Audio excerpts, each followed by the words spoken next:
Jed, thank you. Now it's time for our weekly segment where we hear from both sides of issues impacting our state.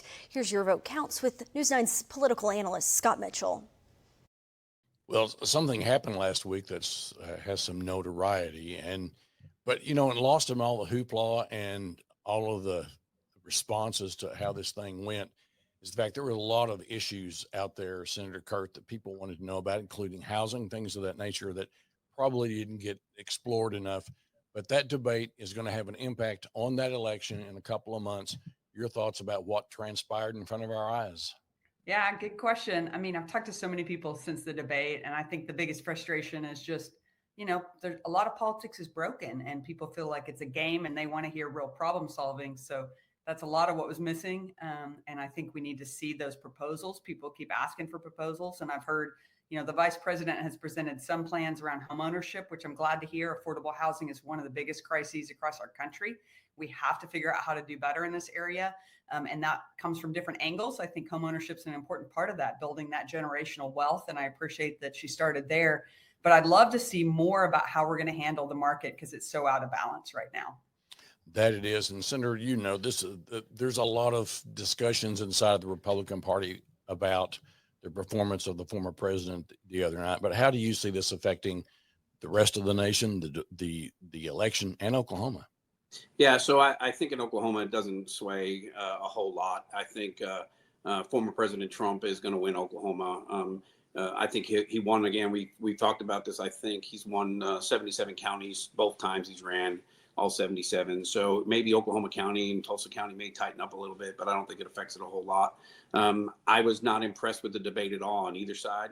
I don't think that either one of them really talked about the hard issues that most Americans care about. Especially the ones sitting at their kitchen table and watching inflation and trying to make sure their bills are paid. And to the Senator Kirt's point about housing, where it's more affordable for every American to try to live in a home and buy a house and be proud.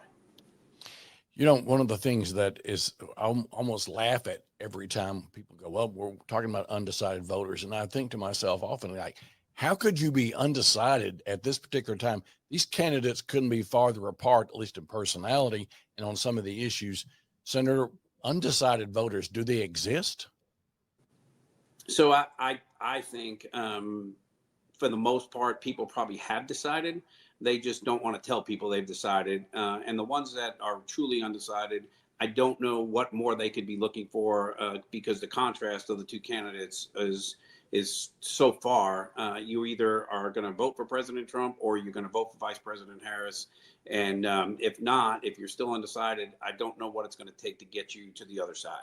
Well, Senator Kirt, you knock doors, you talk to these folks. I mean, have you met an undecided voter that has a good reason to be undecided? No, I really have.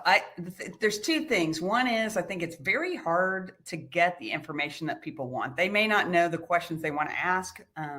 But people are a really interesting mix of priorities. And I think when we try to flatten political races down to just a few issues, that doesn't cover all of somebody's values and what they care about. So they might have some things that are priorities some days, but does that outweigh other priorities? And so I think they struggle with that and getting the information to really balance it out. The other thing is I've talked to a lot of people whose identity is wrapped up in their party. Let's say they've been a Republican their whole life. And they're really having a hard time thinking they want to cross over and vote for a Democrat, that sounds very difficult to them. So they're feeling undecided on if they're going to vote is what I'm hearing. That's interesting.